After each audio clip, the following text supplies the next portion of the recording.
Saudaraku, saya mau katakan, Natal membuat kita untuk tetap bersemangat dan kuat. Saudaraku, dalam situasi saat ini, banyak hal yang membuat kita tidak bersemangat. Kondisi yang kita hadapi saat ini jauh dari harapan kita, membuat kita menjadi lemah dan bisa juga menjadi sakit. Saudaraku, banyak kehilangan yang kita alami melalui keadaan pekerjaan, kehilangan usaha, dan kehilangan harta benda, dan juga karena kehilangan anggota keluarga. Saudaraku, apapun kondisi kita saat ini, kita harus tetap bersiap merayakan Natal, yaitu menyambut kelahirannya. Karena sampai sekarang Tuhan terus bekerja untuk kita sebagai umatnya yang dikasihinya, menolong kita dan memelihara kita.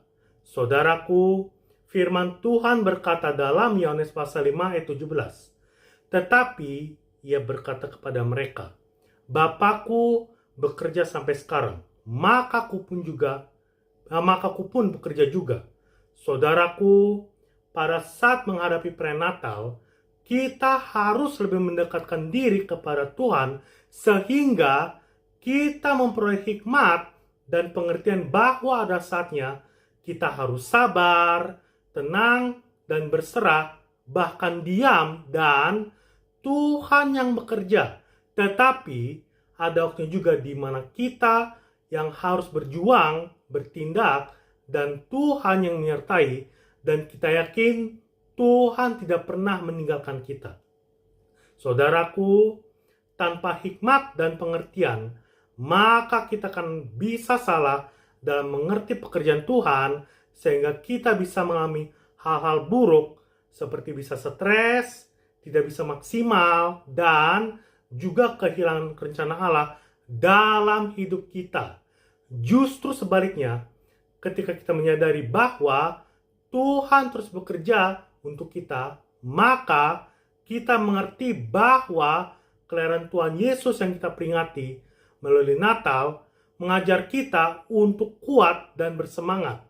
Saudaraku, Tuhan terus bekerja dalam kehidupan kita. Yang pertama, supaya hidup kita menjadi berkat.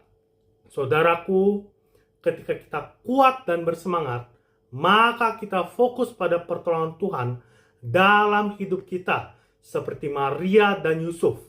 Mereka fokus pada kehendak Tuhan ketika Maria mengandung dari Roh Kudus.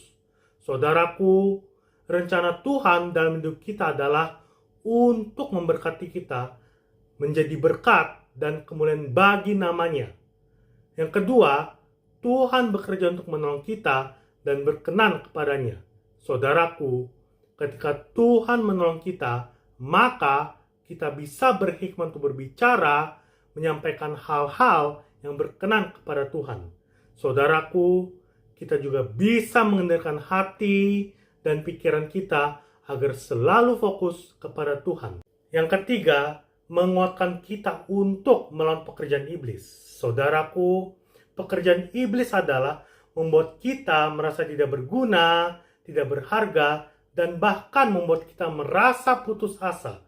Saudaraku, Tuhan terus bekerja untuk menyadarkan kita bahwa kita adalah biji mata Tuhan.